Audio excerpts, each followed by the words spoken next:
Good morning, everybody. I'd like to welcome you to a regular meeting of the Madera County Board of Supervisors. Today is Tuesday, March 2nd, 2021. And before we start our closed session announcements, I'd like to have a roll call. Supervisor Frazier.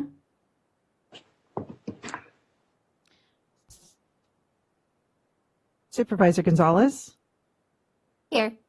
Supervisor Rogers. Here. Supervisor Wheeler. Here, and I think Brett had to take a phone call, so he put it on mute, so he's here. He got a call when him and I were talking, so. Supervisor Frazier is present. Chairman Poitras. Yes, There it is. I'm here. there he is. All right. She's out and everything went well. Beautiful. Beautiful. Yeah. Okay, so we'll move on. Are there any additions to the agenda? There are no additions. Okay, very good. Now I'll ask our counsel to read out or at least read what the closed session items are. Thank you, Chairman.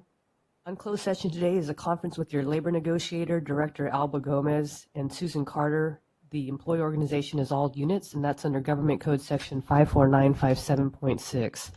There's one case related to significant exposure to litigation under Government Code Section 54956.9, and you have a conference with your legal counsel.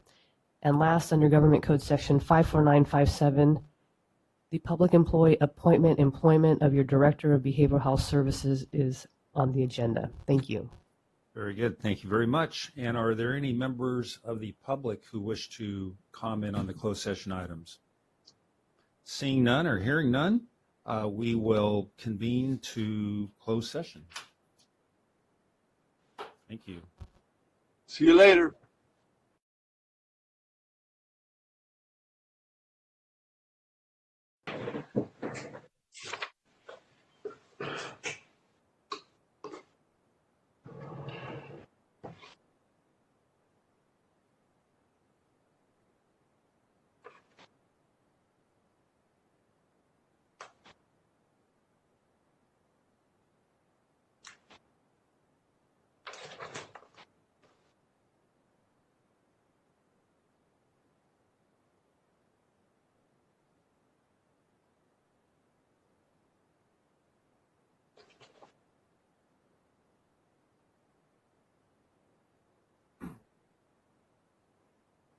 Okay.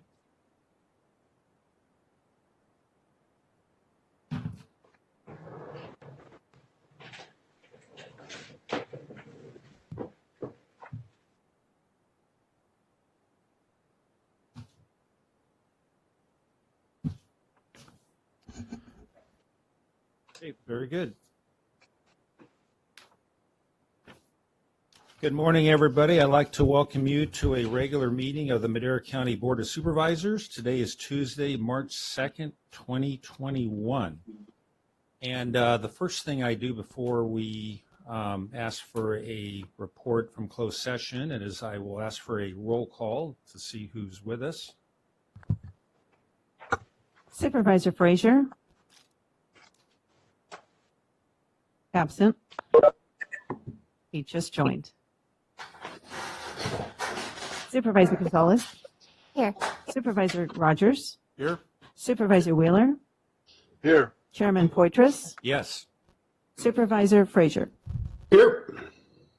All right, very good. Thank you. And I will ask our counsel now to report any closed session action. Chairman, there are no reportable actions from your closed session. Very good. Thank you very much. At this time, we will open and close the meeting in memory of individuals. And is there any supervisor who would like to open and close? Yes, Mr. Supervisor Rogers. Yes, I want to recognize the life of Henry Massaro, who was a great community leader in our community, as well as a very close friend of mine. And he did many things for the community, too many to even describe. He served our country, military. He was had a large dairy farm there in Chowchilla area, In fact, point of fact, the stadium at the high school is named Henry Massaro Stadium.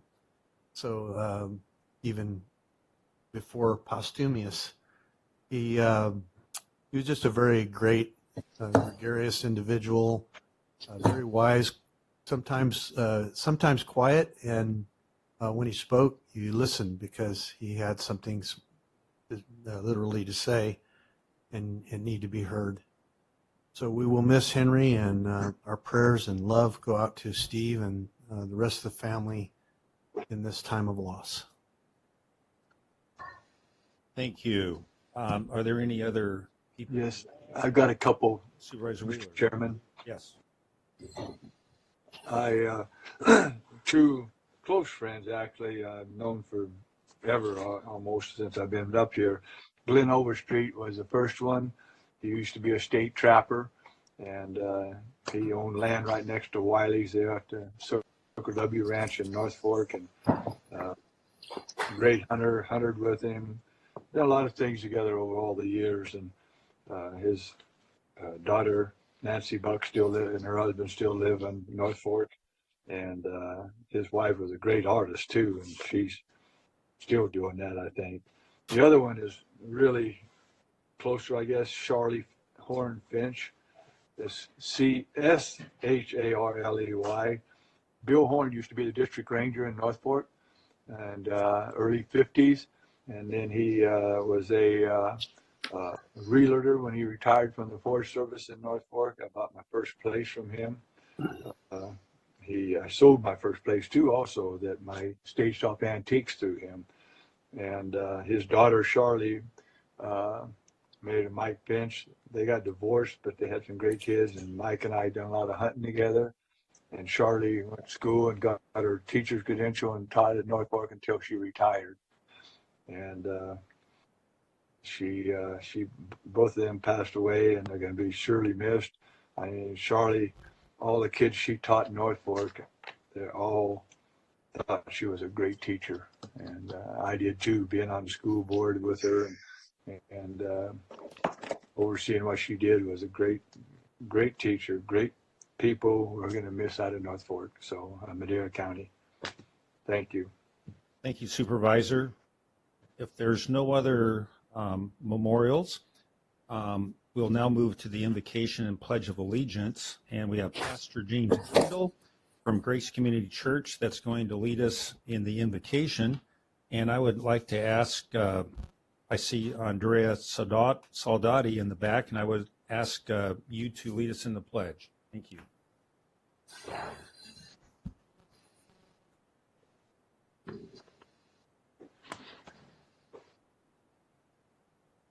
Father God, we thank you for today, Lord. Thank you for the sunshine, for the warmer weather that you're bringing to us this week, Lord, just to remind us of your goodness and your faithfulness, Father.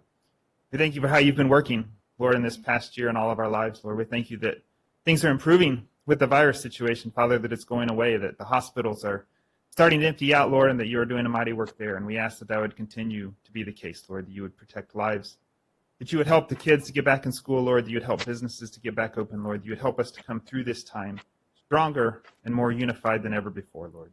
We pray for the supervisors today, Lord, and every day as they make decisions that affect all of our lives, Father. I ask that you would grant them wisdom to know how to lead, wisdom to know what to do, Lord, to lead our county, Lord, to make us the best county in all of California, Father. And we ask these things in the name of your Son, Jesus.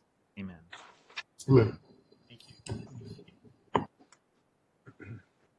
I pledge allegiance to the flag To the flag. of the United States of the Republic, visible and just for all.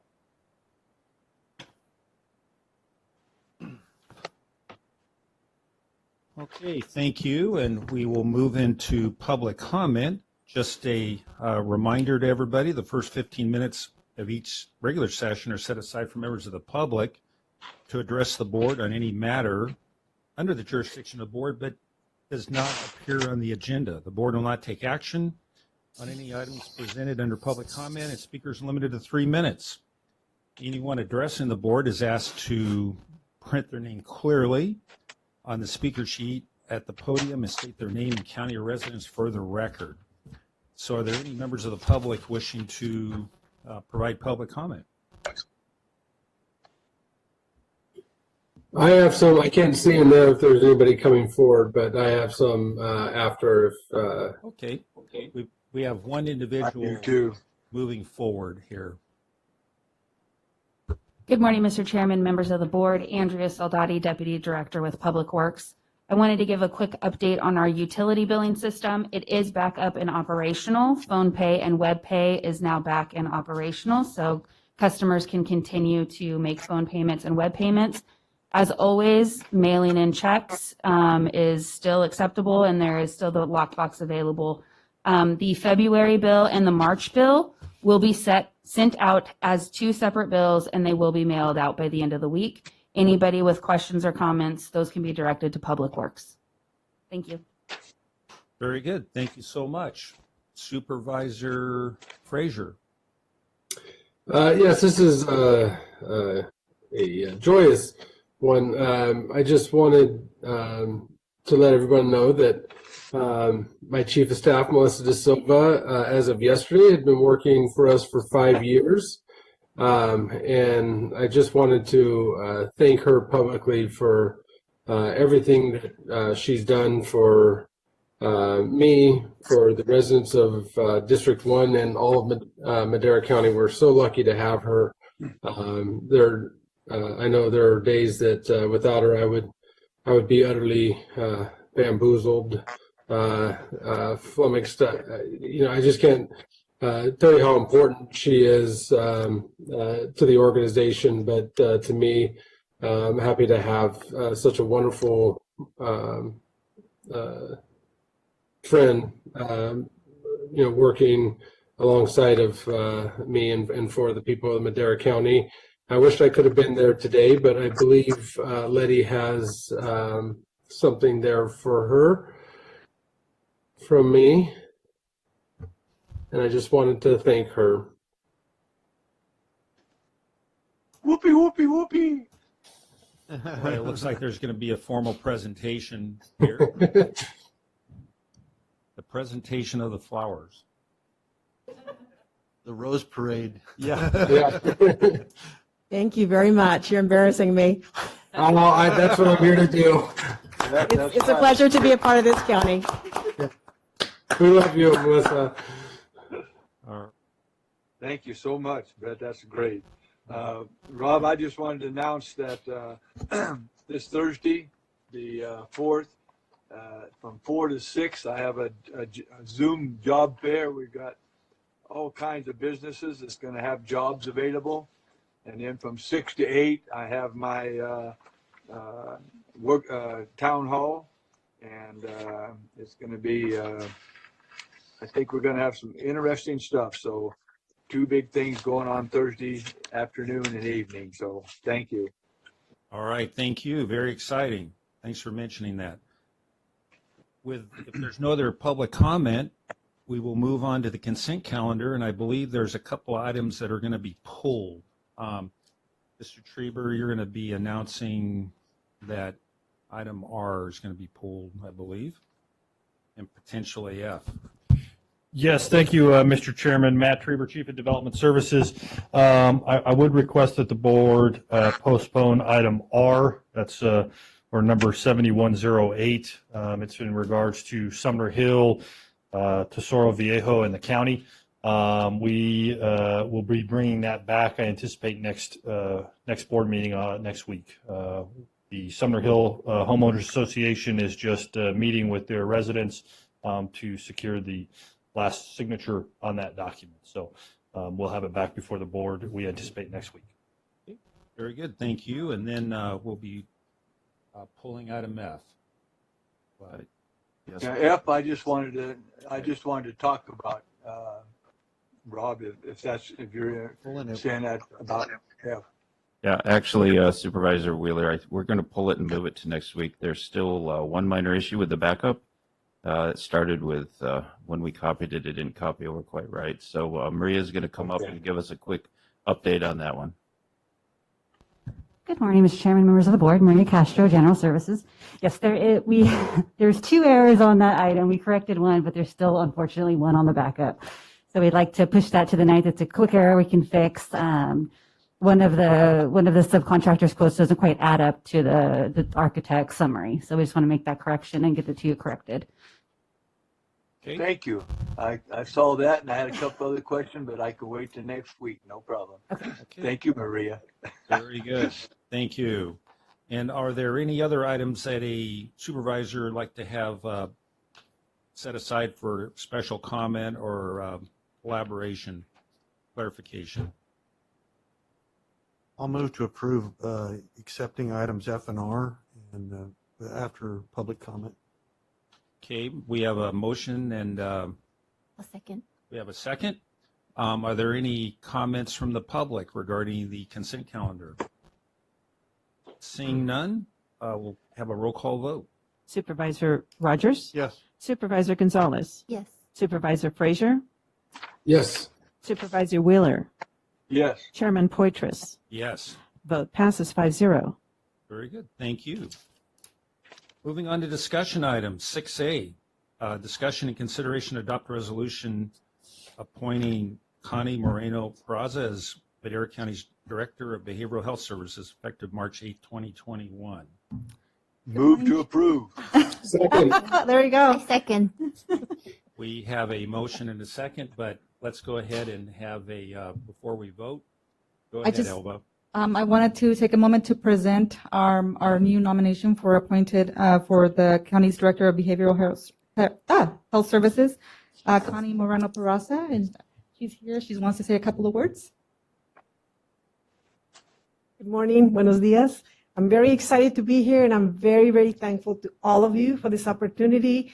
I also want to thank my husband, my 2 grown children for all their support, my colleagues, my mentors, but I bring benchmarks, I bring experience, and we're going to make Madera County the best in the nation. Thank you so much. Can you bring some enthusiasm too? Sure. I used to be a cheerleader, so watch out. Let's give her a hand. All right, we do have a motion and a second on the floor, but is there any public comment before we go to a vote? Hearing and seeing none, we'll have a roll call vote. Supervisor Wheeler? Yes. Supervisor Gonzalez? Yes. Supervisor Frazier? Yes. Supervisor Rogers? Yes. Chairman Poitras? Yes. Vote passes 5-0. Very good. Thank you. Welcome aboard. Yep. Okay. Very exciting. 6B, Human Resources, Introduction of an Ordinance. Yes, Elba.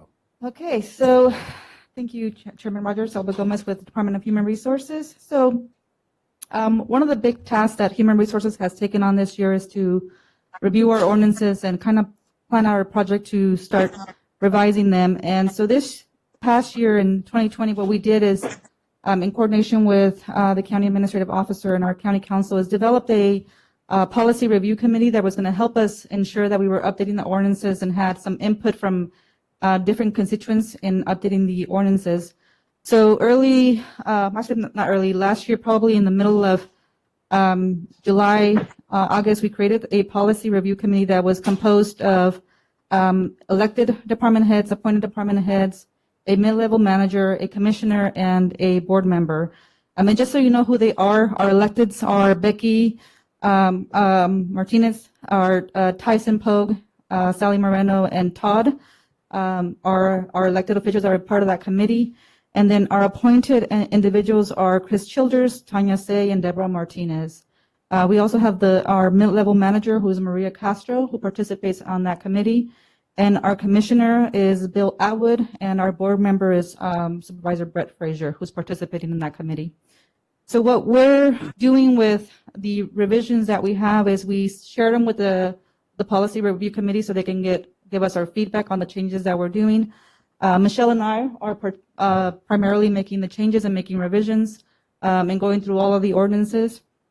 We also give updates to the commission in our commission meetings and let them know what we're doing with the changes and the reasons why we're making all these changes.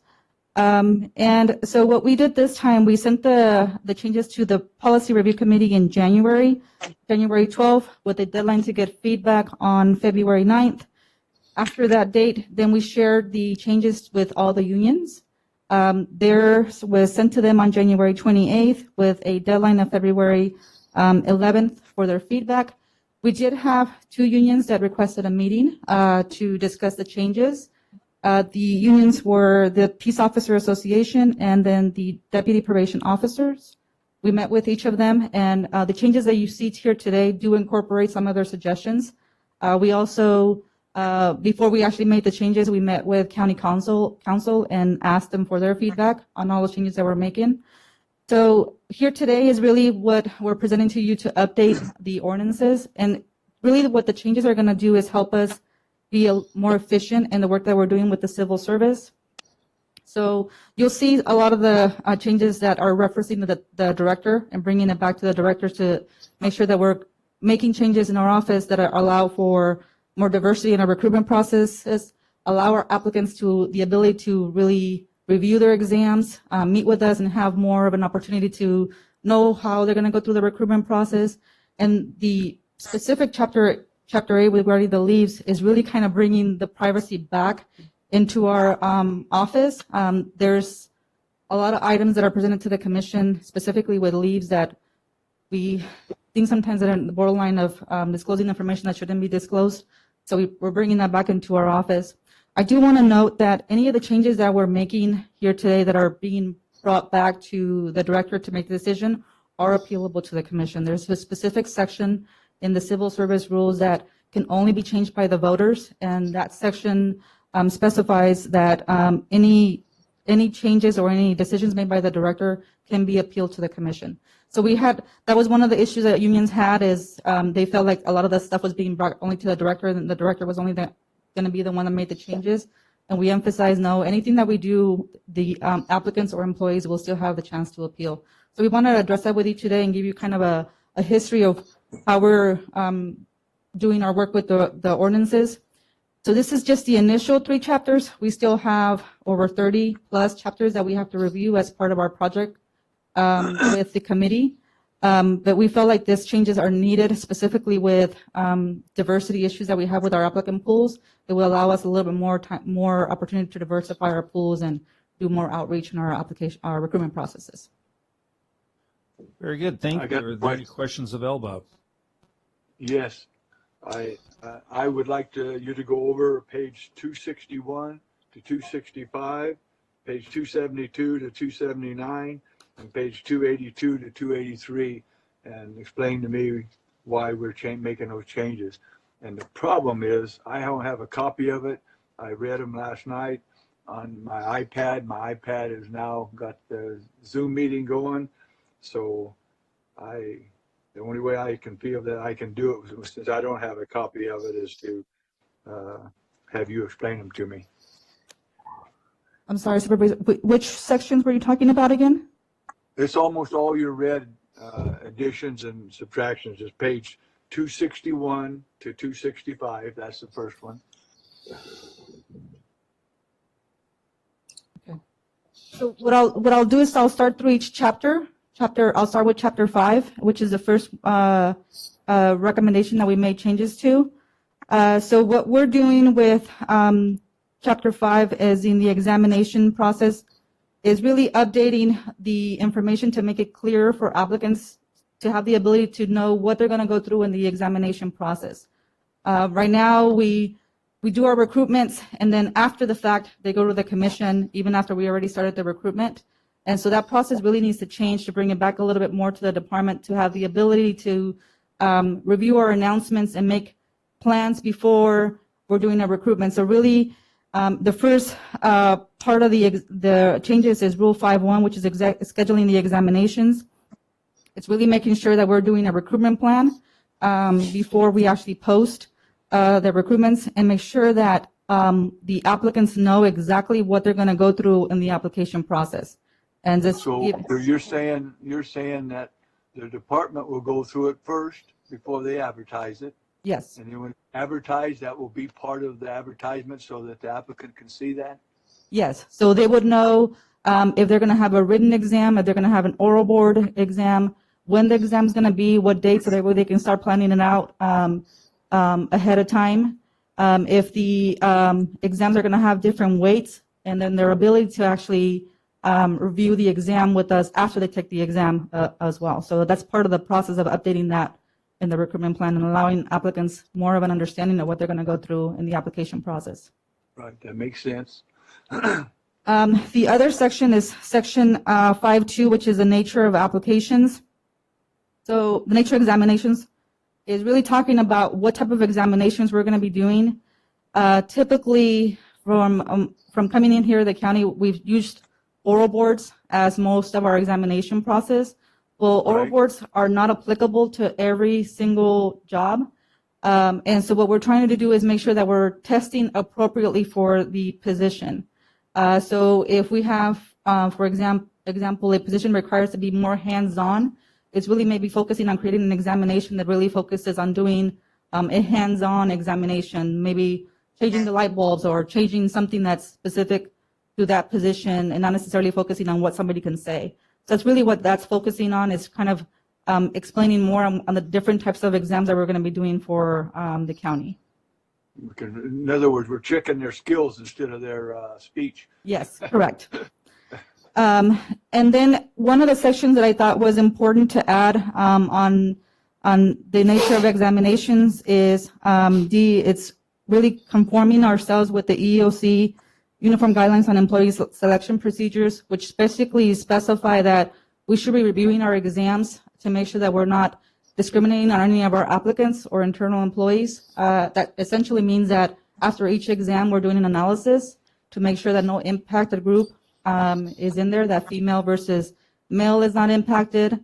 And so that's really what the federal, well, the EEOC Uniform Guidelines now is requiring us to do when we're doing exams. And so just making sure that we're...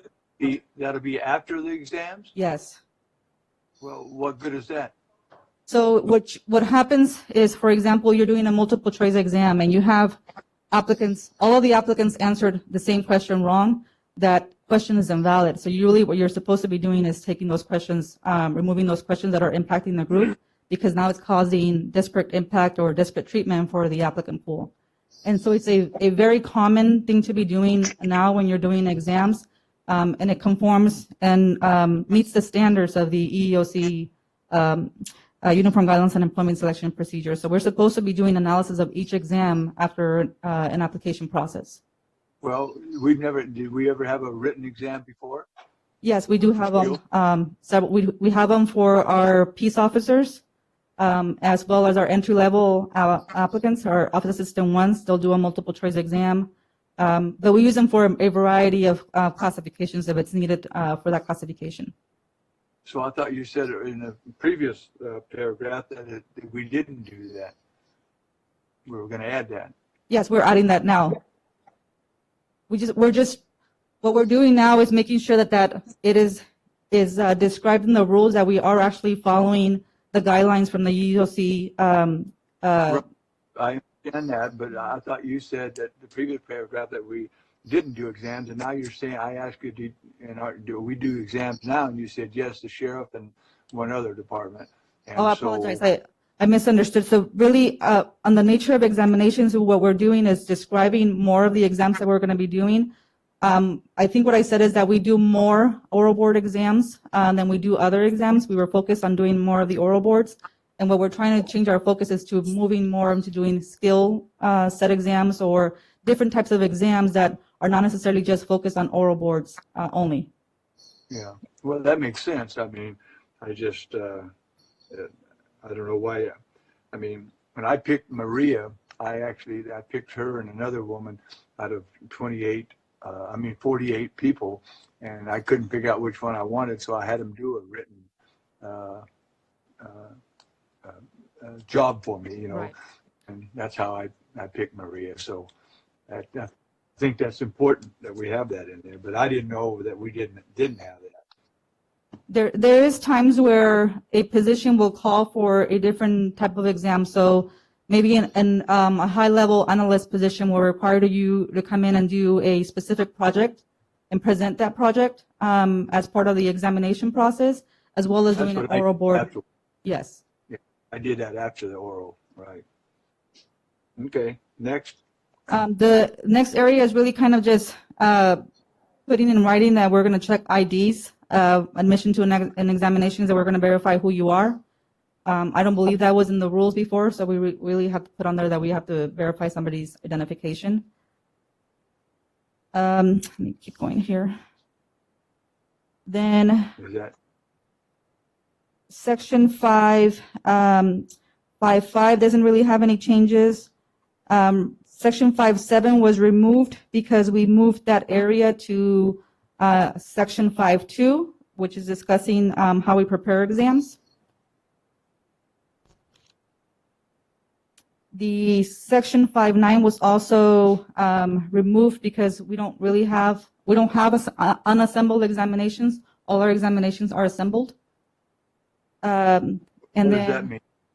unassembled is really means that you kind of make up the exams after the fact, that you're not sure what you're going to do with the exam. So sometimes later on you'll come up with an exam after the recruitment's already started.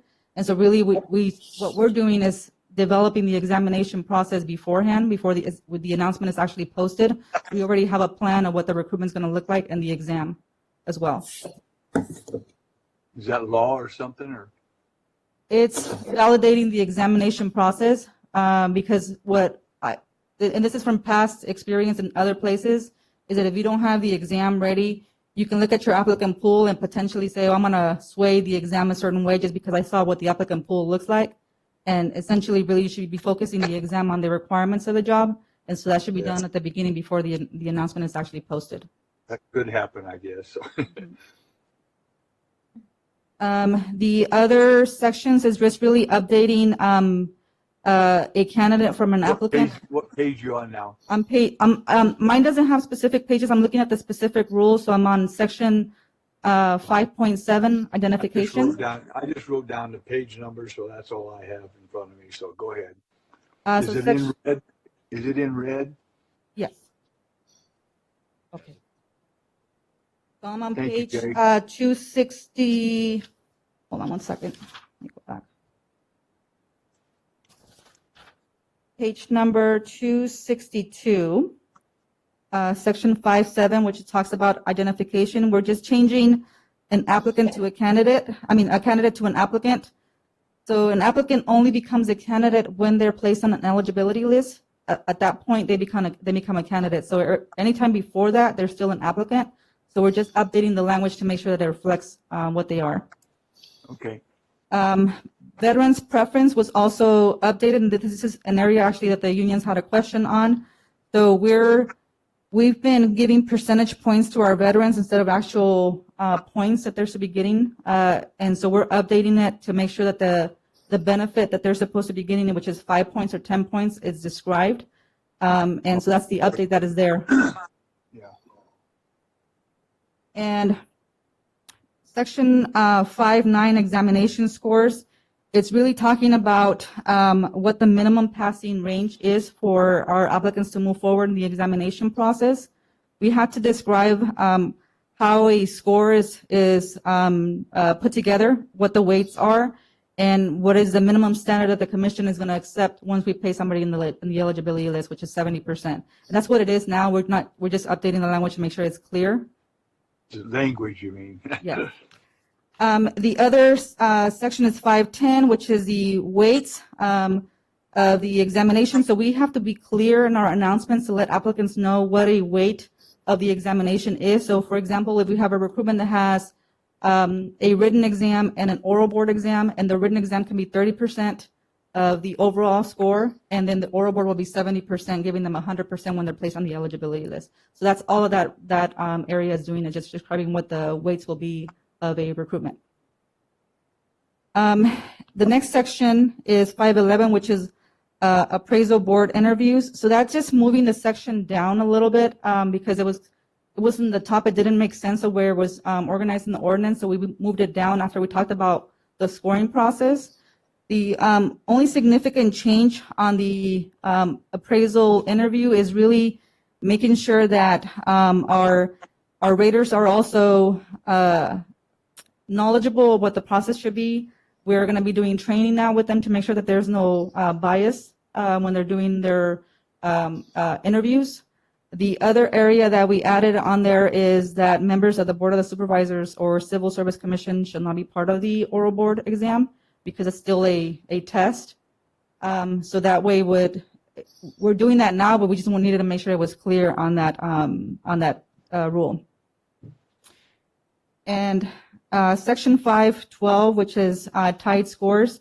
So this is an area that it is changing how we're doing our processes. Right now, what we do is we force kind of not to have any tie scores, so we allow for decimal spaces on our eligibility list. This will eliminate that and actually allow people to tie and have more people move forward in the process instead of trying to eliminate people from moving forward into the interviews. So now, instead of having a rank that has 90.1 or 90.2, that those ranks will be just 90%, and maybe you have one person or two people that have the same rank that are going to move forward in the process, which is the most common thing done in civil service is have a ranking process instead of speaking about individual names that are going to be moving forward. The next section is notice of the results. So that's just, again, updating the language to make sure that we don't have any she, he, his, her, and it's more neutral on the rules. And the other area is review of the written exams. So this was updated to allow our candidates or our applicants the ability to review their exams with us and have an opportunity to see if there's areas where they can improve on for the next time they take a test. So this is something that is going to be new in our office, is really giving an opportunity to really diversify our pools and allow them to make sure that they, when they're testing for exams, they're preparing, they know what they did wrong the last time and how do they prepare for the next time. They're not going to get to see the actual questions, but we'll go over specific areas. So if somebody did better in their reading comprehension, we can go over that information with them and say this is where the areas that you need to improve before the next time that you take another exam. So that's really what the review of the written materials are. And the same thing that we're doing for the written, we're also doing for the oral board. So some of our applicants come in and do oral boards and really have a hard time interviewing with our panel.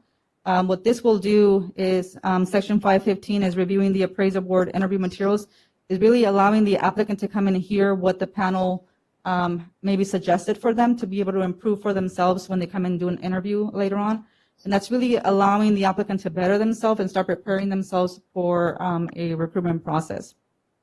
So that both those last two, that means that they, to get that, they would have to appeal to us to get that, and then put the board back together, the committee back together to answer her?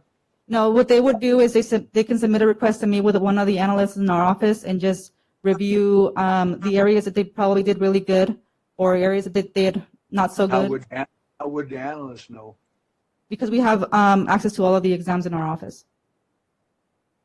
Yeah, but like when we interviewed you, if you appealed that. So this would only be for civil service positions. Oh, not at will people? No, it's only for civil service. Okay. Mm-hmm. That's good to know. Okay. And then the other area is really clarifying the promotional examination process and how we move forward individuals in the promotional examination. As you know, we have several departments that may have flexibly staffed positions that can move up in the chain within that classification. There wasn't a clear process of how we were moving individuals up and down, up in the classification. So this next session is really just clarifying how we do promotions. How we do promotion by competitive standards, and then what the requirement is going to be from the internal employees when they're promoting within the county. So that's okay, really, what if we want to move somebody down? Can we do that in there also? Does that explain how that is done? What was that again? What if we want to move somebody down? They're not doing their work good enough to have that next step that they're on. Can we move them back down a step? So that's a different section of the ordinance code that specifically deals with more of the disciplinary intervention process. We haven't. Yeah, so we haven't gone into that one. That one will require for us to meet with the unions and address those changes. We're really more addressing the recruitment and examination and more of the leaves area. So those will come to you when Michelle and I finish reviewing those sections, but we will have to meet with the unions on those specific ones. Okay. So the next section is chapter 6, which starts on page 272. Two, right, okay. So basically what we're doing here, again, is just updating the language and making sure that it's clear to anybody that would go into the ordinance and understand how we create eligibility lists. So this chapter specifically focuses on the eligibility list that we're creating, how the applicants are going to be ranked, and how we're going to make the effective dates of the eligibility list. So the first one, it's just adding how the changing section 6.1 to establishment of eligibility list. There's another section where there's a little bit of repetition again on some of these areas, but we wanted to focus really on making sure that the language was clear. We're not deleting a lot of the stuff because that would have required more negotiation with the union. So that big project we are going to do, but right now we wanted to make sure that some of the language was clear in how we're doing the eligibility list. So the big change you'll see is really on 6.3, which is when the eligibility list is effective, and really the eligibility date is effective once I sign off on the eligibility list. The eligibility list will still be sent to the commission for ratification, which is what is very common in other civil service commissions, is we establish the list and the commission ratifies the eligible list. You said when you sign off, does that mean when they've got all the testing done and everything else and they have that list of, say, 6 people, you sign off on that yourself and anybody else does? It's just you? It's just me. It's me right now too. It's just I sign off on it and then it goes to the commission. You still doing that right now? Yes. Okay. The duration of the list is basically just updating it to make sure that we don't have to keep going back and forth between the commission when the list expires. So in every other commission outside of this area, there's a common practice of when the eligibility list is established, there's an end date on the eligibility list. So when the end date is up, the list is dead, right? And so right now the process is that when the list is expired, we have to take it back to the commission to let them know that it expired. And that's really an inefficient way of doing things because it kind of holds off the recruitment processes as well. So we're basically updating the language to say once the list is gone, it's gone, or is expired. The other That's good. The other area that we added is really kind of just updating how the lists are merged between recruitments. So, for example, we have ongoing recruitments all the time for harder field positions like our DA investigators. We'll have applicants come in and test, and they pass, and they get added on the list. So every time we have an exam and then there's an active list that's happening, those lists get merged. And so that's really kind of what the next section is talking about, how we merge our eligibility list. Okay. This other subsection under 6.4B is really another area that the unions had a concern with. And so some of this language was also sent to us by the Peace Officers Association, which really talked about specifically on how we're going to establish a list, how we're going to end the list, or specifically if we update a job description, how updating a job description is going to what we call kill a list because the job description has changed. That's really what we did, is just kind of updated that process and make sure that everybody understood on the union side what that meant. Then section 6.5 is that eligible lists are confidential. So right now, the only ones that get to see the eligibility list besides individuals in HR is the commission. And it's just really just clarifying what that means. An applicant can ask a representative to sit with us and be able to see their scores, but that's not very common. because they are an applicant in the process. So if somebody does request somebody else to get the scores, they have to put it in writing to us, and we have to give them a permission to be able to do that. And let's see here. Section 6.6 is removal of eligible people from the list. So it changes from added on Section A, which is the director on behalf of the commission would follow the process that is listed there to remove somebody from the list if they meet one of the requirements that are listed in that section. Okay. And then let me see here. There's other updates here just to basically describe our electronic process, our applicant tracking system that we're using now on NeoGov. So we didn't want to get too specific because, you never know in the future you might go to another system. So we wanted to make sure that we stayed a little bit general on what our tracking system is. And then we removed section 6.9 again because it was moved to a earlier section of the list.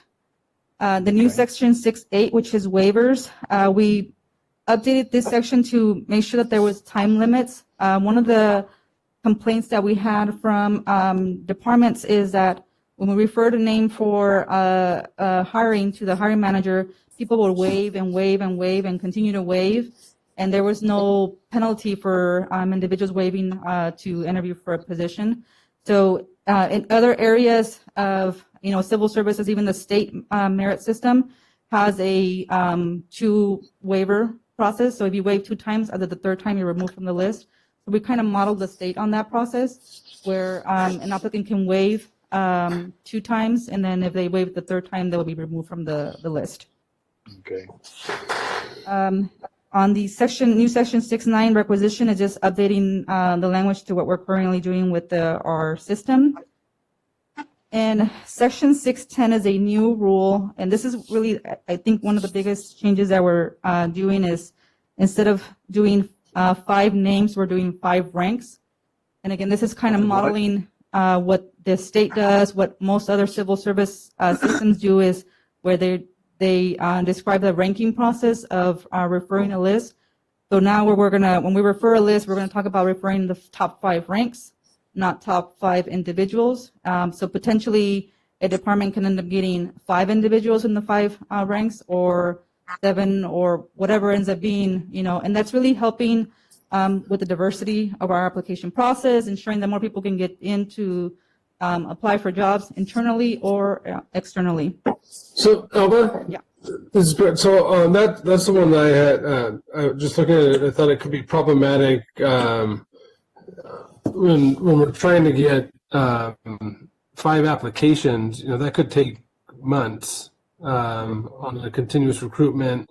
And, if we miss out on the people, that got in first, one of the job were qualified for it, but if they're waiting months, to get a call for an interview, that talent's going to go elsewhere. So is there a way that we can do on a continuous recruitment, like where I like that it's going to the top 5 ranks, not the top 5 names, but is there a way that we can get people through the process and interviewed, like maybe those continuous apps as they come in get forwarded to the hiring department like every 30 days? Yes, so we're doing that. We're doing that now with continuous recruitments. If we have hard to fill positions. As soon as we have somebody that applies, we test them and we put them on the list and send them over. So I know it says on here that when we have reasonably certified, but reasonably can be where if we have an emergency appointment, there's a different section that is not in these rules that allows us to move people forward in the process because we have emergency situations that we have to move forward with. It's just that we couldn't move that section over here because it belongs in a different part of the ordinance. So that's what we do now. We have a continuous recruitment. We move them forward. Can we make reference to that other section within this section so that, because I just don't, the way I read it is that it's gonna, like, we have to wait until we have 5 and that's what it sounds like. Yeah, so if we can make reference to where it's at in that other or 2 emergency, or just to give some more flexibility in that. I don't want to box ourselves in Right. when we need to get somebody hired and hired quickly. And we don't want to miss out on people if we're just waiting. If we're waiting for this continuous one and we never get 5 and maybe 2 of them withdraw because they got a job elsewhere, and now we're down to 2 again. I just want to have some flexibility when we have that on these continuous recruitments. Gotcha. We do address that in the next section 612, where there's a procedure when less than 5 ranks remain. The appointing authority does have the ability to request the ranks anyways, and then we will still certify it to them, knowing that there is less than 5 ranks. The concern that we had is that sometimes when, for example, there's 4 names and we certify 4 names, even though the rules require 5, they meet the individuals and at that point decide, oh, no, now I want you to go out and recruit. I want you to go do a full recruitment. Well, that may be an unfair process for the individuals who are on the list and have qualified already. So there is a specific process described on section 612 where it discusses procedure when fewer than 5 ranks remain. And it really talks about what the department head needs to do to request eligibles when there's less than 5 names, which would also apply to a continuous recruitment. So for example, public health nurses. We're not going to wait until there's 5 ranks to refer names. We continuously do it now and send names to them, and we continue adding them to a continuous list. So that process, it's addressed in this section here, as well as the emergency appointment area. So I think that specific section addresses what you're talking about, Supervisor Frazier. I just want to make sure that process is, because when someone needs somebody, that process just needs to be streamlined as quick as possible so that they can fill that. And because what ends up happening is the residents or the people that are dealing with that department are getting less service because we're waiting to get through a process. And so we just need to streamline that process as easily as possible so that we can staff to what we need to. Great. I think 616A talks about if there are urgent reasons for filling a position in a class in which no eligible list exists. Anyway, I think it goes through that. Yeah, there are different areas. There's just so many different sections that help, but like the process just needs to be smoother. I think it gets kind of convoluted, but. Really? You think there's a lot of sections here? Yeah, no kidding. And the worst part is, as we're talking about this right now, someone in Sacramento is creating a new issue that we're going to have a new section for. So this will be outdated by next Tuesday. And then one of the other sections that we talked about, so Supervisor, really just so you know, I'm moving on to page 275, section 614, and just really describing our transfer process of our internal employees and making sure that we are looking at their current classification and their experience within the county, and then the positions that they're transferring within the county. We're also describing about the completion of a probationary period when they're transferring between positions, and ensuring that we're not using outside employment to review for a transfer, because when they're transferring as an employee of the county, not as somebody that's coming out from the outside. That's important. We're also updating the temporary extra help appointments and ensuring that our individuals that we're placing in the temporary or extra help employments are also being tested and assessed to make sure that they meet the minimum qualifications. And not just putting any individual into positions. So that is an update on section 618. Let me see if there's time there. And I think the rest of the chapter 6 is just really updating some wording to, like on section 623, release from during probation, talks about an appointee. We changed that to probationary employee. And so just really updating the language on some of the sections here, and the rest of Chapter 6. And then Then on page 282. page 282 is the last section. This is probably, I'll probably have Michelle come up here just in case we need some more explanation on this one. So really this one is updating what we do with leaves of absence. So right now the process is when an employee is out on a leave of absence, a request goes for extension. It goes out to the Civil Service Commission. And this is done in a public meeting of the Civil Service Commission. And there's times where discussions can be borderline, where we're discussing things that we should not be discussing in a public meeting with individuals with medical disabilities, and areas that really could be seen not appropriate to be discussed, or maybe in violation of HIPAA. So really this is kind of discussing really what we're supposed to be doing with our leaves, how employees are supposed to go through a fitness for duty, and how we're going to address leave without pay. So Michelle, do you have anything else? Hi, Michelle. Good morning. If you have any questions of me, I'm happy to answer them, and I think Elba did a pretty good summary of the leaves. As you can see, it's a fairly short rule, although it's really critical and impactful in a lot of ways, since we do have a number of employees who, periodically throughout their tenure, they do take, leaves of absence for various reasons, and so we're trying to capture the bringing things up to date as far as legal requirements, and really just making sure that we're able to track and monitor and help keep in compliance with those requirements. Yeah, that's really important because I know some people like to take advantage of that. So we got to keep on top of it, but we got to do it legally.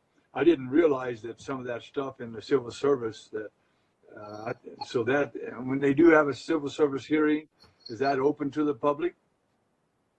The meetings are open to the public, yes.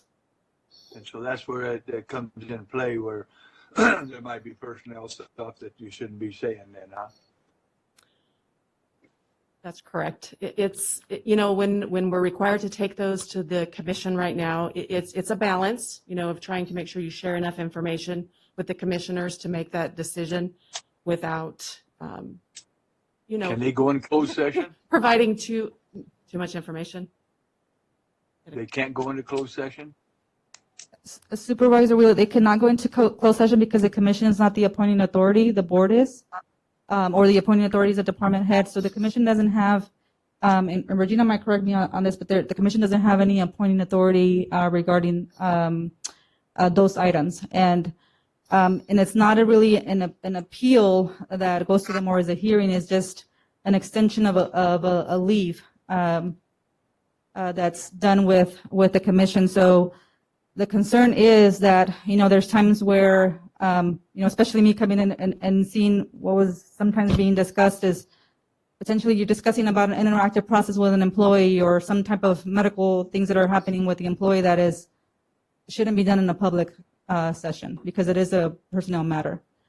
And so that's really what this session is addressing. There is a significant part at the end of this chapter that we're adding, which we felt it was really more of a benefit to the employee of doing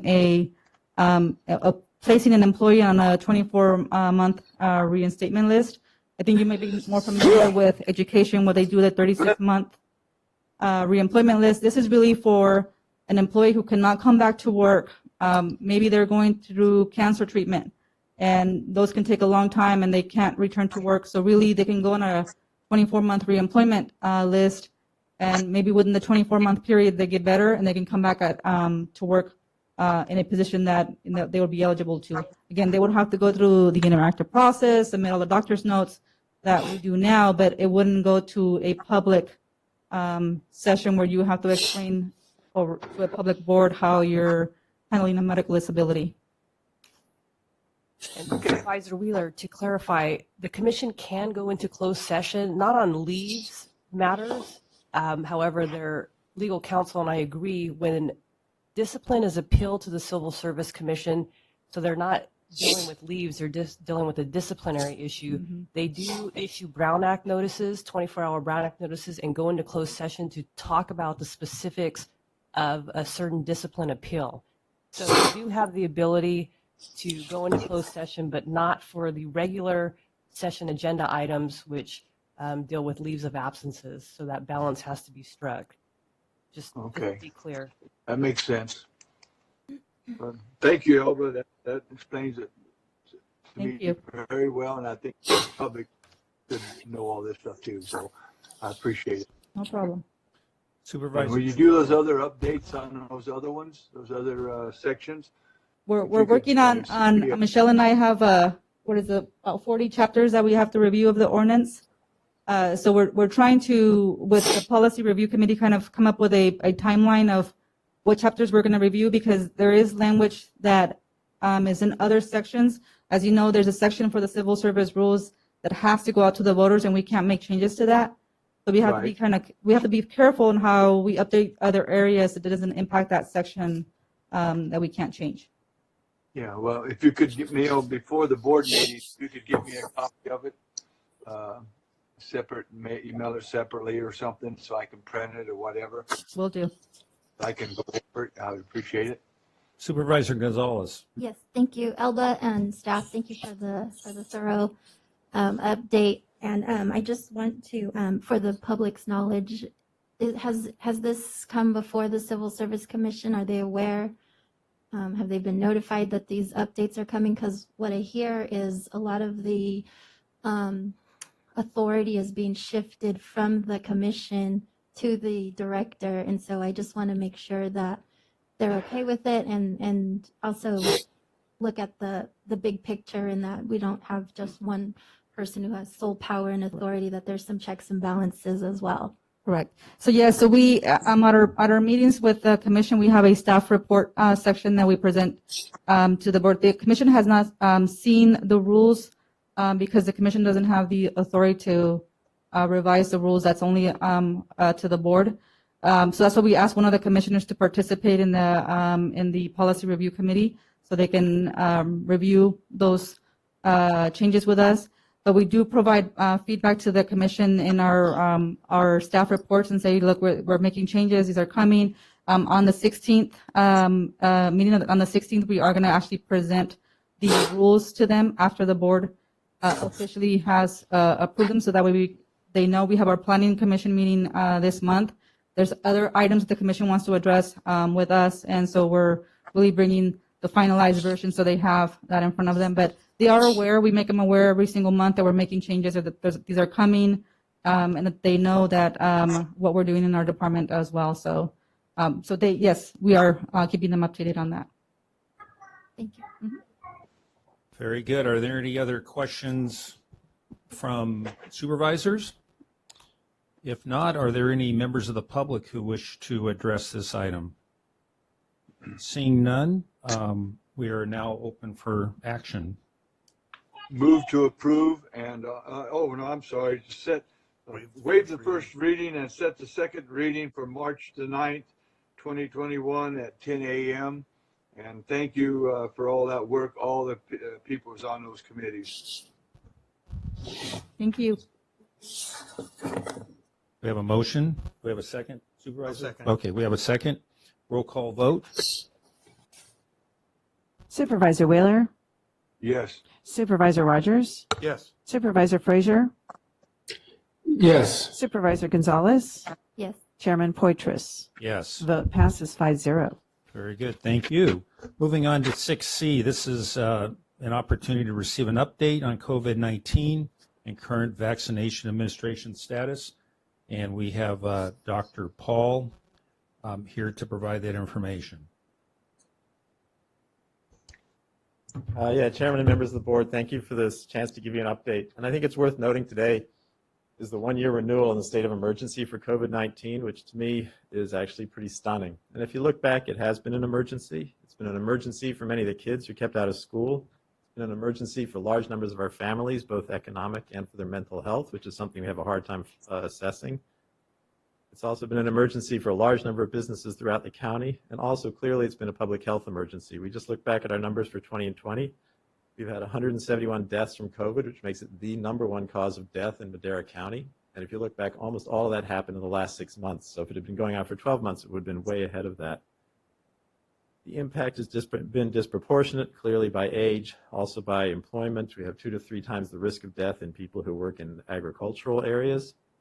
And looking back, as you can all know from the last month or two, the strain on our hospital system has been unlike anything I've ever seen. It's a surge in cases, especially in December and January. So where are things going? I think right now is actually an incredible turning point. The vaccines that have been released are amazing.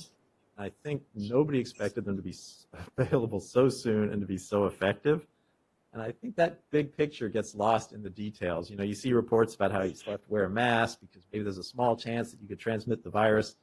But the big picture is you're not going to get sick. You're not going to get in the hospital. Nobody's going to die if they get vaccinated. Pretty much almost guaranteed. So that news is incredible. And I think that getting lost in the big picture is important. And you see that with the Johnson & Johnson vaccine that's coming out already in the next week or two. The vaccine is incredibly effective, 100% effective at preventing death, 85% effective at preventing severe illness. It's very hard to compare different vaccines across clinical trials, but if you looked at a large workplace, if they decide to hold out for the better vaccine in their opinion and wait a couple of months, you can end up with people sick, people in the hospital, people even dying. If they get the Johnson & Johnson vaccine immediately, none of that will happen. Sure, maybe it'll turn out 9 months later they need a booster shot, but they will be here to get the booster shot. I think sometimes the big picture gets lost in all of the details. Is there a reason to be worried about further outbreaks? Yeah, things have improved markedly, but there's still a few clouds out there, right? Our case rate has come down hugely from over 80 down to 10. But 10 is not super low. 10 is still in the purple. 10 is a higher level than what we leveled off after the first surge. Hopefully it'll keep going down. The other concern of these variant strains that can be more transmissible. Checking with the state lab that does the genomic sequencing. So far, they've sequenced 272 strains in Madera County. They found one strain, which is the San Francisco strain, which is reportedly more transmissible. There's much less data about it than there is of the strains from the UK and South Africa. Those strains have not been seen.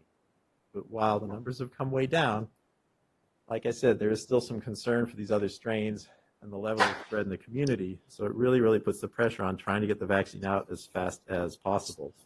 So how are we doing with that? So far, we've received about 44,000 doses of the vaccine of Moderna and Pfizer. We've administered about 33,000 of those, which is almost 85%. And a total of almost 23,000 people have been vaccinated. Last week, we were also able to start with school teachers. Over 2,500 of those have been vaccinated, which I think is getting close to a third of the, it's not just teachers, it's educational employees of that group getting vaccinated. Critical for getting schools reopened over the next couple of months. As far as eligibility right now, it's over 65, emergency services, agricultural workers, and teachers. The last time I was here about 2 weeks ago, we were trying to start with the groups over 50, which initially we did. However, the OptumServe site that opened at the fairgrounds, they cannot limit by age. It doesn't make sense to have some sites limiting agricultural workers by age and other sites not, so we're going to open it up to all ages in both emergency services and agricultural workers, as we did for teachers. And our goal will be to turn it into a positive as far as saying we're going to make these people wait. Instead, we're going to say we're going to work very hard at reaching out to the highest risk people, the over 50 group. So when we're working with CBOs to reach out to agricultural workers, we'll be asking them to especially reach out to the group over 50 to still try and get the highest risk people in for vaccinations as soon as possible. The other concern was if somebody younger showed up for a vaccine and got turned away, they might be kind of borderline about getting it and they might not come back. And we think the ag group will be one of the harder ones to reach out to. So currently, those are who is eligible.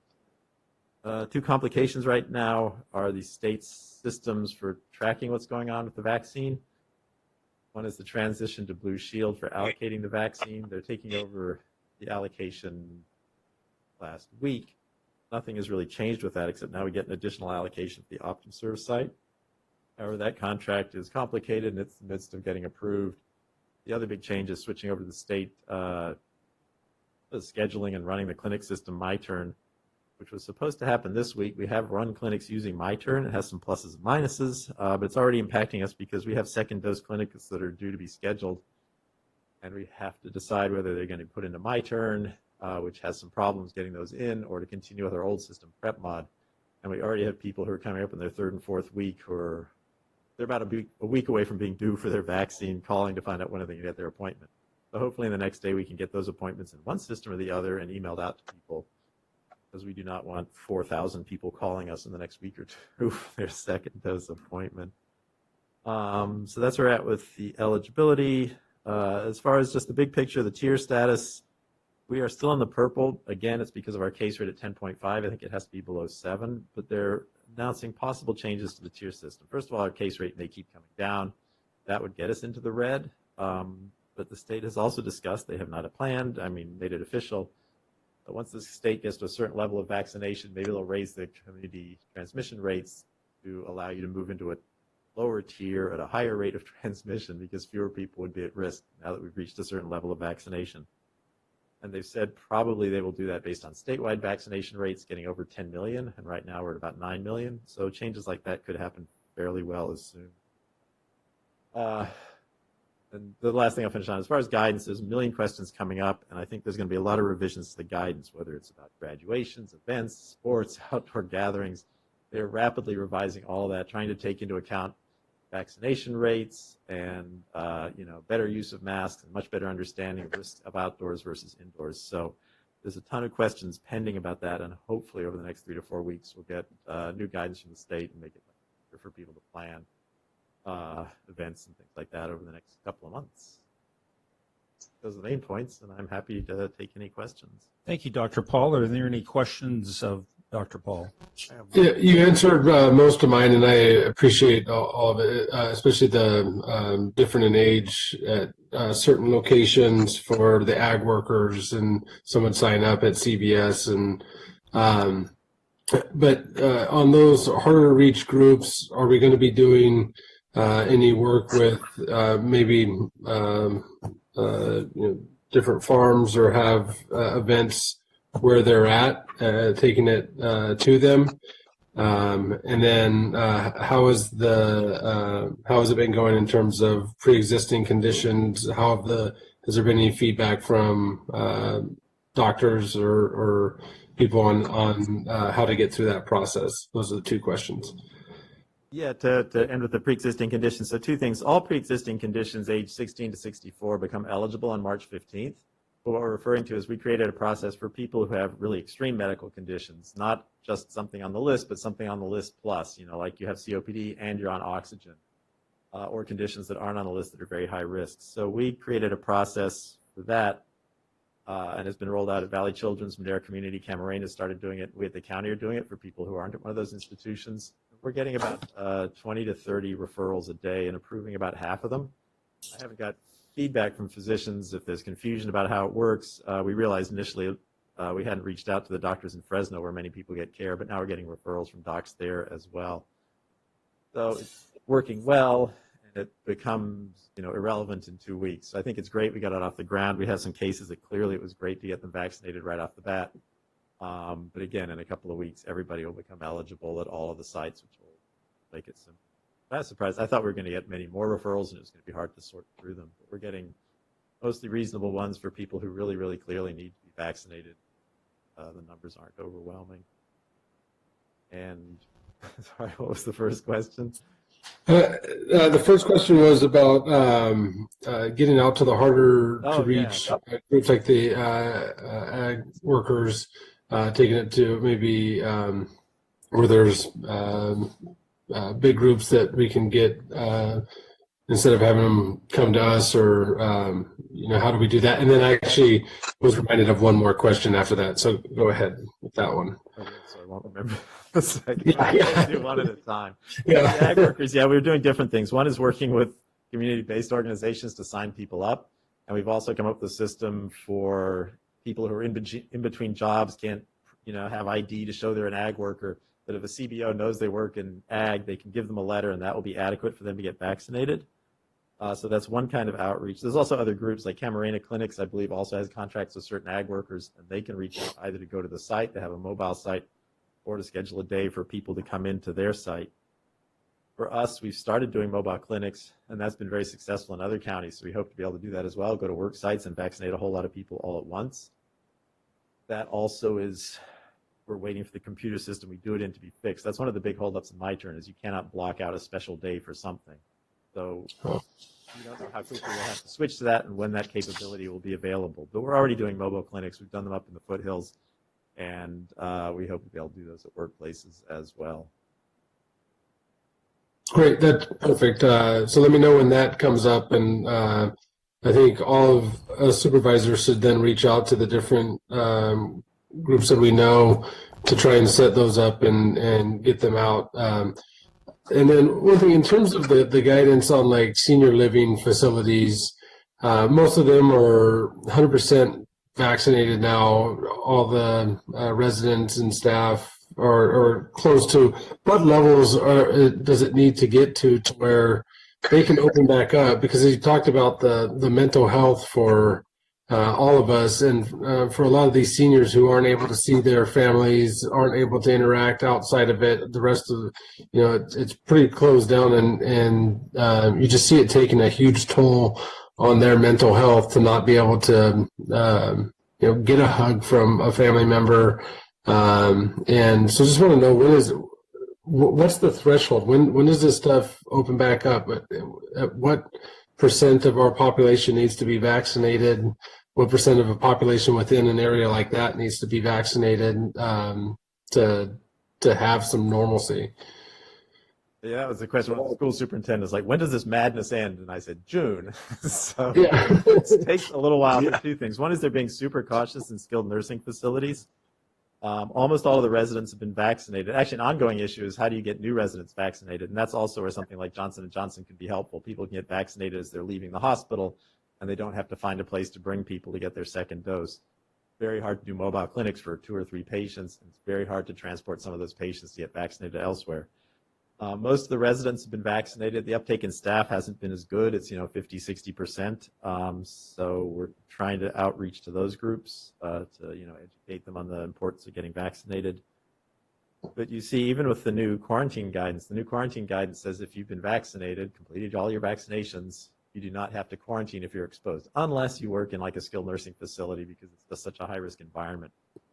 So I think it will take bit of time with no cases before they really ease up on some of those restrictions. And it depends on the restrictions. I think the ones you mentioned, like, getting dining rooms together instead of people eating in isolation, I think those things will happen sooner. And that's already happening in some of the facilities, depending on the kinds of facilities. They have slightly different guidance. Things like masks are going to last a lot longer because they're seen as it's kind of a healthcare place. People use masks, and if there's any risk at all, why not wear masks?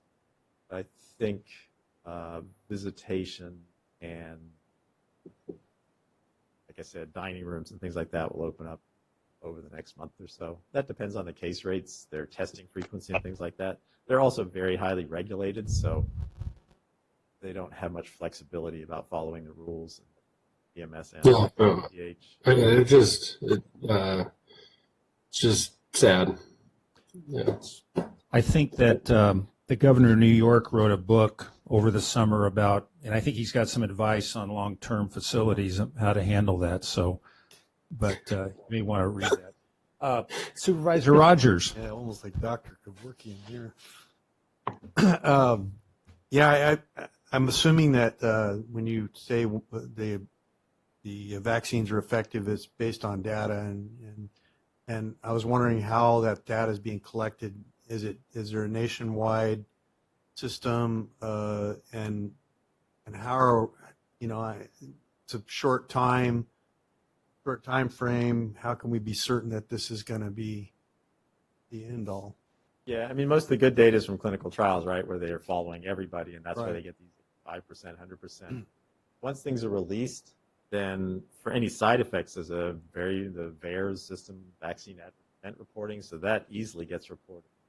As far as vaccine failures and things like that, that tends to be more on a reporting of outbreaks, reporting of cases, things like that.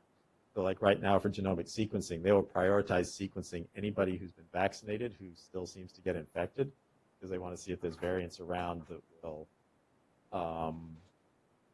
be able to resist whatever antibodies the vaccine induced. So if we saw an outbreak in a skilled nursing facility where everybody had been vaccinated, that's the kind of report they get. If they sequence somebody who's been vaccinated and got sick anyway, and they say a different variant, well, that's the kind of report that goes to, So that's not not a perfect system where everybody's being monitored for how they get Right. after the vaccine. Really, they pick up on these unusual cases or outbreaks of cases.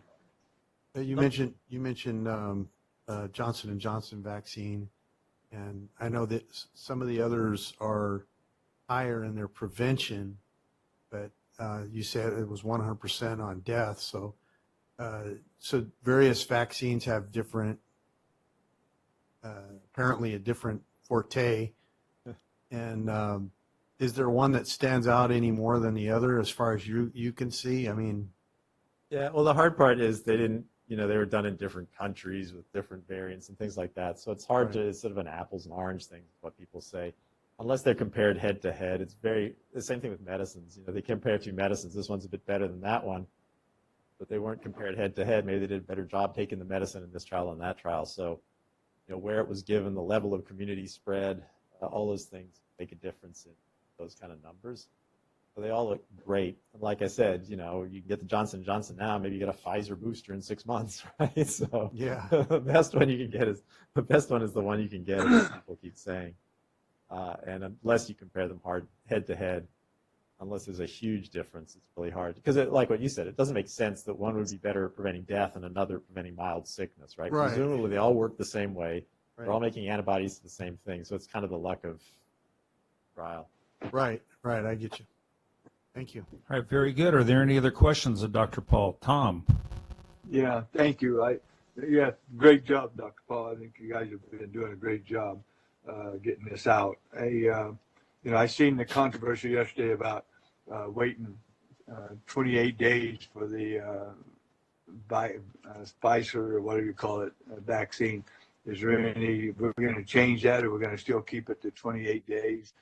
No, so two things is with medicines, there's a lot of medicines where you have to have a certain level in your system the whole time, and if you wait to give the next dose, the level drops off. But vaccines are totally different. It's completely out of your system, and you're trying to boost the response. And honestly, waiting longer is probably better, but in clinical trials, they want to do it as fast as possible to be done, right? Oh, They're both the same kind of vaccines. They're both mRNA vaccines. They both do exactly the same thing. Moderna picked 4 weeks, Pfizer picked 3, and they both worked, right? So there's no reason why one would work better at 3 or 4. So purely the scheduling thing was just, we're trying to get 10,000 people vaccinated, and scheduling in the system we had 3 weeks, 4 weeks was going to lead to confusion. And the mistake we do not want to make is vaccinating somebody too soon. So we have not vaccinated anybody too soon that had to be revaccinated. We've not wasted a single dose. As we switch to my turn, it becomes much easier to schedule 3 and 4. The appointments are made at the same time to get their first dose, and that makes it simpler. As long as the person can guarantee 3 weeks from now at that same date and time, they can come back at that time. So, and the other thing is, when you have large waves of, a huge number of first doses were given on a Saturday, just because of staffing reasons, some of those may end up on Monday or Tuesday, which is not 28 days, but it's 5 or 26. So yeah, we're trying to get, just to make it neat, 3 weeks for Pfizer and 4 weeks for Moderna. But it, like I said, the extra week, it's doing it too early. That's a problem. My analogy is like painting. It says on the can you can put on the second coat in 2 hours. It might be better to wait a little longer before you do it. It's the same Absolutely. thing. You're trying to boost an immune response. Actually waiting a bit longer. Like if you give it too soon, it doesn't do anything. So clearly waiting helps. Why didn't they wait 3 months? Because they wanted to get their clinical trial done. And there's evidence that 4 weeks is enough. I like that explanation, and I wish I could almost put that on Facebook some way. So, people just sometimes you just don't get it. And what happens, like I heard somebody say that they got their first shot, but then now they're going to wait to get the second shot to Johnson because it's only one shot. Does that make sense? No, it doesn't. Part of the reason we'll go back to 3 weeks is so I don't have to keep explaining why 4 weeks is fine. So we're working on that. Sorry. Oh. Very good. Supervisor Gonzalez. Yes, just a quick question, Dr. Regarding our testing efforts, are we seeing an increase? Is it steady? Is there a decline? Or what does that look like? Yeah, testing has decreased some, but actually this last few weeks has been, the state has an adjustment factor based on the state median, and now our case rate is actually getting adjusted down because we're still testing higher rates than the state average. So that's good. We used to always be below it. So we converted one of the fairground sites to the vaccine site, so there's less access, but still enough access there, not short of appointments. And the other critical factor, which I didn't mention for moving through the tiers because they're both okay, is the testing positivity rate in the lowest healthy places index quartile. And for that, we have a gap of about 2%. And that can get stuck in red or purple when our overall testing rate is in this tier below it. So we're working with our public information people to really try and push testing, especially in those areas. And I know we talked when I was here a couple of weeks ago about using schools as outreach to get people to test, ideas like that to get the numbers up. It's hard to convince people to test. Been through the surge, everybody's been testing, people are kind of tired of it, so if they're not having symptoms, they wonder why to test. But again, we're continuing to try and educate people on that because we do not want that to be messed up. And then is there certain like demographics? Is it healthcare workers? Is it food service? Or do you see a trend in who's getting tested? Or is it just across the board?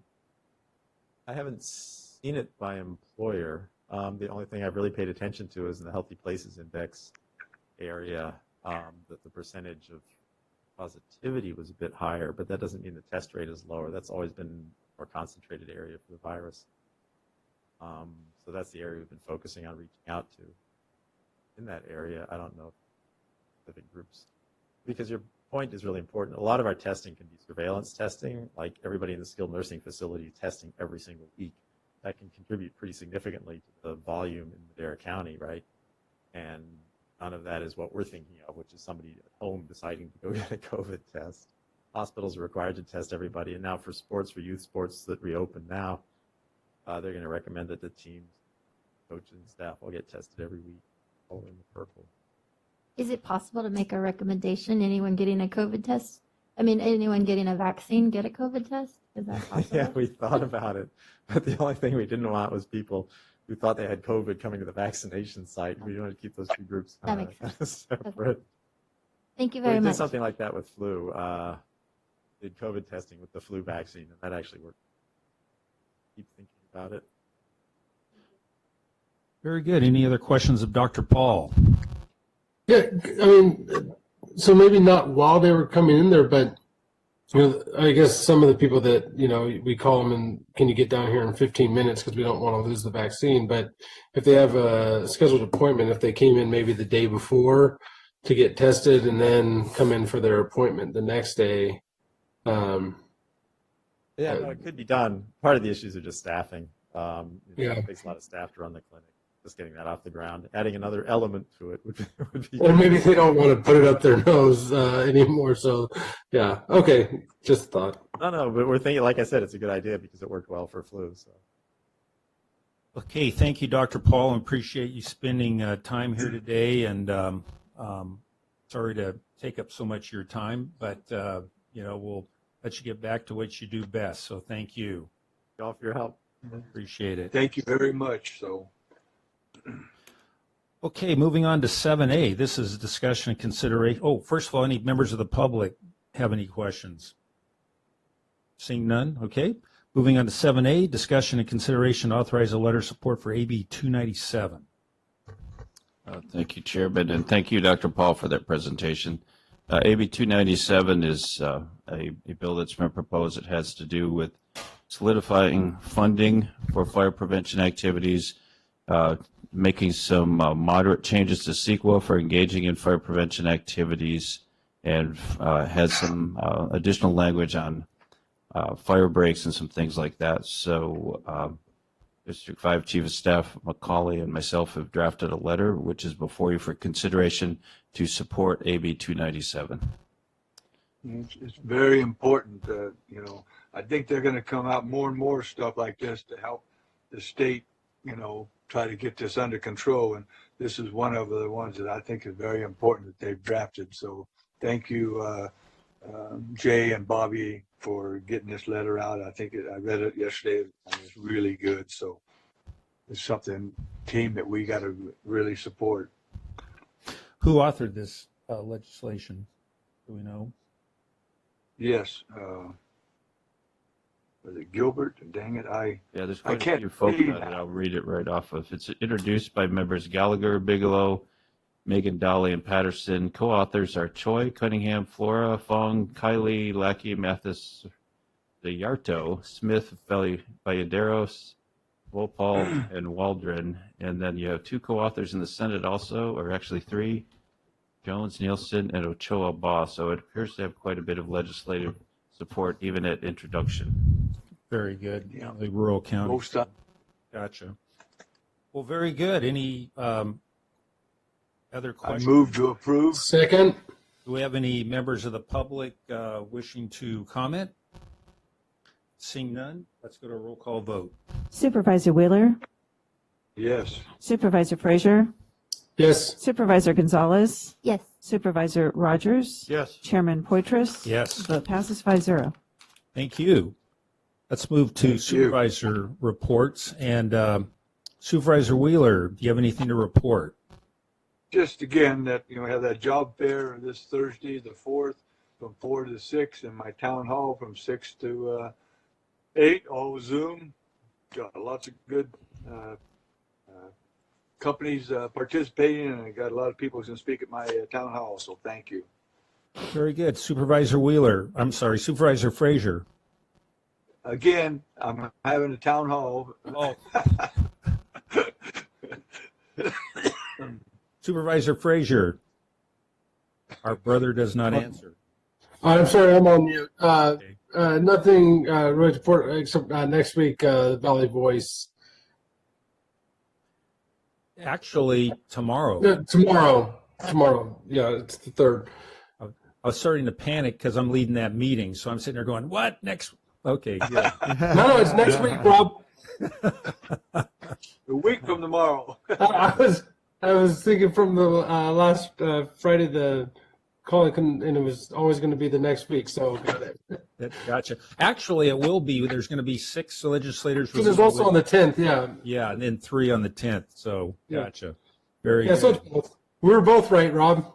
Yeah. Very good. Thank you. Supervisor Rogers. Yes, I attended the Regional Health Authority, and they're making some transitions right now. The director of the Health Authority is fixing to retire, so it seems like everybody's retiring these days. But so we'll have a new situation soon with that. Anyway, that's it. Okay, very good. Supervisor Gonzalez. Just that last week we had a visit from Governor Newsom, and I joined the chairman in providing a site tour. That was last week, and I have the new Supervisors Institute, so I'll be on Zoom for a few hours this week with my new colleagues. This week? Yeah, Thursday, Friday. Enjoy it. Oh, wow. Did you get an autograph from the governor? No, I told him that Madera County needed his attention. So Yeah. Good. She gave him some